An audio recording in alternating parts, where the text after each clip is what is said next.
లేదనేది వాళ్ళతో డిస్కస్ చేద్దాం. ముందుగా స్వాతి గారు, ఏంటమ్మా నిజంగానే మీ నిరసన కార్యక్రమం వేతులు ఎగిసి పడతా ఉంది. మీరు న్యాయమైన కోరికలే, న్యాయబద్ధమైన కోరికలు కోరుకుంటున్నారు. అయినా కూడా గవర్నమెంట్ నుంచి ఇంతవరకు ఎటువంటి సంకేతాలు రాకపోగా మధ్యలో చాలామంది ఏదైతే ఈ చనగాన దయాకర్ లాంటి వాళ్ళు, అదేవిధంగా మన ఎవరు ఇంకా చాలామంది నేతలు మాట్లాడుతూ ఉన్నారు. బలుమూరి వెంకట్ గారు కూడా ఇలాంటి మాట్లాడుతూ ఉన్నారు. కానీ సీఎం గారు ఇంతవరకు దీని మీద ఒక వివరణ అయితే ఇవ్వలేదు. సో ఏంటి, ఎలా ఫీల్ అవుతున్నారు? మీకు తెలుసు, గత వారం రోజులుగా కూడా ఉస్మానియా యూనివర్సిటీ వేదికగా కావచ్చు, విద్యాశాఖ ముట్టడి కావచ్చు, వివిధ రకాలైన కార్యక్రమాలతో, వివిధ రకాలైనటువంటి నిరసనలతో విద్యార్థులు, నిరుద్యోగులైనటువంటి డిఎస్సి అభ్యర్థులు మా నిరసన తెలపడం జరుగుతూ ఉంది.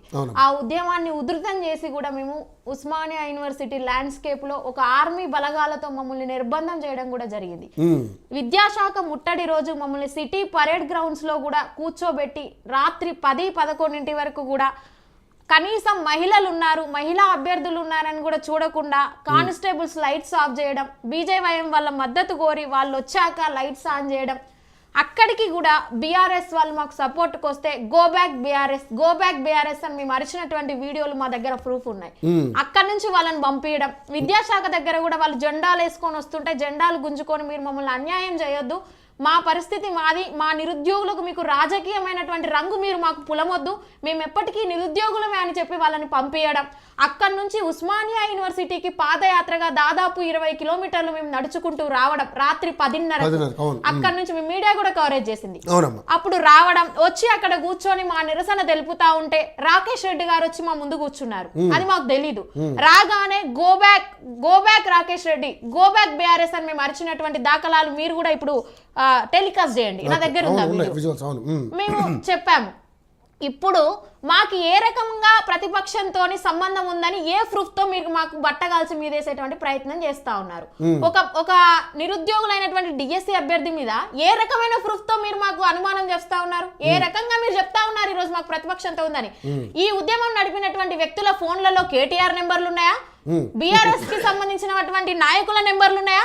ఫోన్ మీరు రికార్డింగ్ ఇప్పుడు మీరు అన్ని హ్యాక్ చేసి చూడండి. మేము బీఆర్ఎస్ నేతలతో మాట్లాడినటువంటి దాఖలాలు ఉన్నాయా?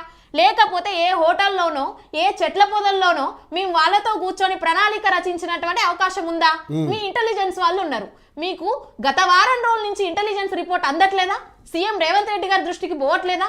ఒక క్యాబినెట్ కు సంబంధించినటువంటి ఎమ్మెల్సీలు కావచ్చు, ఎమ్మెల్యేలు కావచ్చు, ఈ రోజు ప్రెస్ మీట్ పెట్టి చెప్తా ఉన్నారు. ఎంత దారుణమైన పరిస్థితి అంటే సార్, నిన్న పొన్నం ప్రభాకర్ సార్ మంత్రివర్యులు, గౌరవనీయమైన మంత్రివర్యులు వారు చెప్తా ఉన్నారు, అనవసరంగా మీరు ప్రతిపక్షం ట్రాప్ లో పడొద్దంటే ఒకటే ఒక మాట నేను అడుగుతా ఉన్నా. ఈ రోజు కాంగ్రెస్ పార్టీకి సాక్షాత్తు నేను కూడా 3 నెలలు ప్రచారం చేశాను తిండి తిప్పలు లేకుండా. మా భుజాల మీద ఎత్తుకున్నటువంటి పార్టీని మేము ఎవరో ట్రాపులో పడి ఈ రోజు దిగజార్చుకునే పరిస్థితికి డిఎస్సి అభ్యర్థులు మేము దిగజారినమా అంటే మాకు అంత మాత్రం ఆ సెన్స్ లేదంటారా? ఒక గౌరవమైనటువంటి ఉపాధ్యాయ వృత్తిని ఎంచుకున్నటువంటి వ్యక్తులం మేము, మాకు ఆ మాత్రం కామన్ సెన్స్ లేకుండా రాజకీయానికి మాకు అసలు ఏంటి సంబంధం? మాకు బీఆర్ఎస్ అధికారంలో ఉన్నప్పుడు కరెక్ట్ గా మాకు ఈ జాబులు ఇచ్చుంటే మేము ఇందులోకి ఎంటర్ అయ్యే వాళ్ళమే కాదు. మాకు తెలియదు అసలు ఈ లాబింగ్లు కానీ ఇందులో ఉన్నవి కానీ. అప్పుడు ఎంటర్ కావాల్సి వచ్చింది, ఉద్యమాలు చేసినాం, తెలంగాణ ఉద్యమాన్ని తలపించే ఉద్యమాలు చేసినాం, ఊరుకు పోయినాం. ఇదే కాంగ్రెస్ పార్టీలో ఉన్నటువంటి నాయకులు 6 నెలలు పుస్తకాలు పక్కన పెట్టండి, 3 నెలలు పుస్తకాలు పక్కన పెట్టండి, మేము అధికారంలోకి వస్తే మెగాడి చేసి 25,000 పోస్టులు వేస్తామని ఆ రోజు చెప్పిన మాట ఇప్పటికీ కూడా రికార్డులో ఉంది.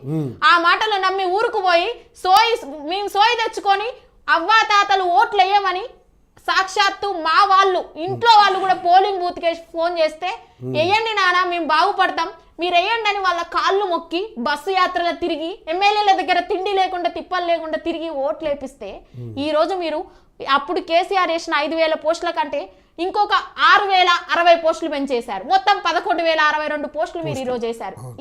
మీరు చెప్పిన 25,000 పోస్టులు కూడా మీరు వేయలేదు, అయినా మేము సర్దుకున్నాం.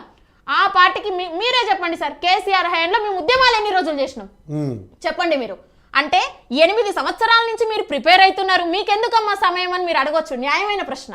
కానీ మహానుభావుడు కేసీఆర్ గారు చేసినటువంటి విధికి మేము పుస్తకాలకు దూరమైనాం, రివిజన్ కు దూరమైనాం. దాని తర్వాత కాంగ్రెస్ పార్టీ వచ్చినట్టు అధికారానికి ప్రచారానికి దూరమైనాం, మేము ప్రచారం నుండి పుస్తకాలకు దూరమైనాం. మళ్ళీ తర్వాత మెగా డిఎస్సీ వేస్తారేమో అనుకుంటే వీళ్ళు ఏం చేసిరంటే టెట్ వేశారు, కొత్త అభ్యర్థులకు అవకాశం ఇచ్చారు, స్వాగతించదగ్గ అంశం. ఓకే, మేము కూడా సంతోషపడతాం.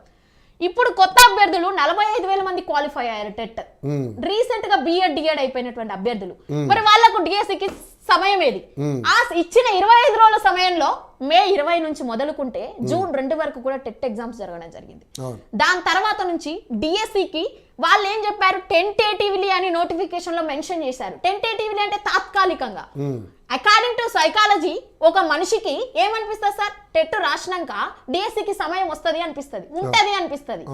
ఉన్నప్పుడు మీరు తాత్కాలికంగా అంటే ఒక హోప్ వచ్చింది, సరే సమయం ఇస్తారు, 1 నెల ఇస్తారు, 2 నెలలైనా ఇస్తారు కనీసం అన్నటువంటి ఇది మాకు ఏర్పడింది. మేము టెట్ మీద కాన్సన్ట్రేట్ చేసినాం. టెట్ మీద ఎందుకు కాన్సన్ట్రేట్ చేసిరని మీరు అడగొచ్చు. టెట్టులా మార్క్స్ పెంచుకుంటే అదే వెయిటేజ్ మాకు డిఎస్సిలో కలుస్తుంది. ఓకే, సో మేము అవన్నీ దృష్టిలో పెట్టుకొని ఇవన్నీ అయిపోయినాక ఇప్పుడు మేము ఏమంటున్నామంటే మేము న్యాయబద్ధంగా అడుగుతున్నాం. మేము 3 నెలలు అంటున్నాం, మీరు 2 నెలలు ఇవ్వండి కనీసం. నేను అడుగుతా ఉన్నా, as per rule guide lines 45 రోజుల సమయం ఇవ్వాలి. మీరు 30 రోజులు ఇచ్చి అందులో hostel welfare officer exam, divisional accounts officer DAO exam, CTET exam, అందులోనే స్పెషల్ కోర్స్ డైట్ చేసినటువంటి అభ్యర్థులు ఎవరైతే ఉన్నారో ఓపెన్ డిగ్రీ ఎగ్జామ్స్ రాస్తారు. డిగ్రీ ఎగ్జామ్స్ కూడా అప్పుడే జరిగినాయి. మరి మేము ఏం ప్రిపేర్ కావాలి సార్? మేము ఏమన్నా రోబోలమా?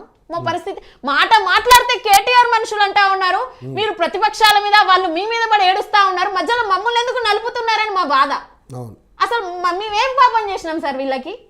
మధ్యలో మమ్మల్ని నలుపుతా ఉన్నారు. మీకు ఇంటెలిజెన్స్ రిపోర్ట్ ఉండే. యాక్చువల్ గా మేము వ్యక్తితో కొట్లాడతాం, ఒక్కరు రాపుతాం బీఆర్ఎస్ వాళ్ళని, 2 రాపుతాం, వ్యవస్థను ఎక్కడ ఆపుతాం?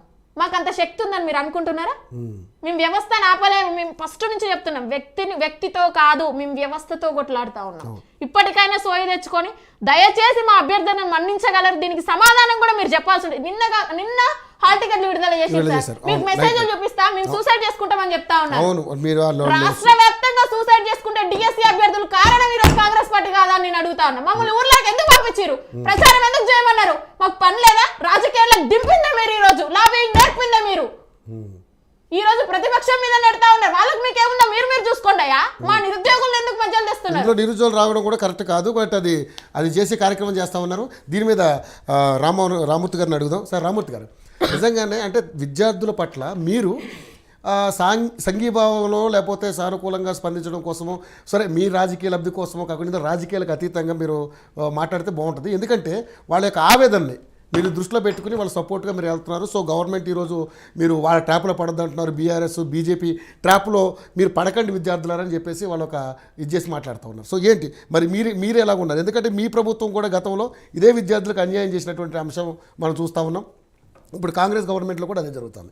రామూర్తి గారు మీరే సమాధానం చెప్పారు. బీఆర్ఎస్ పార్టీ అధికారంలో తెలంగాణ రాష్ట్రం వచ్చిన తర్వాత 10 సంవత్సరాలు బీఆర్ఎస్ పార్టీ అధికారంలో ఉన్నది. ఓకే, నీళ్లు నిధులు నియామకాల కోసం పోరాడి సాధించుకున్న తెలంగాణలో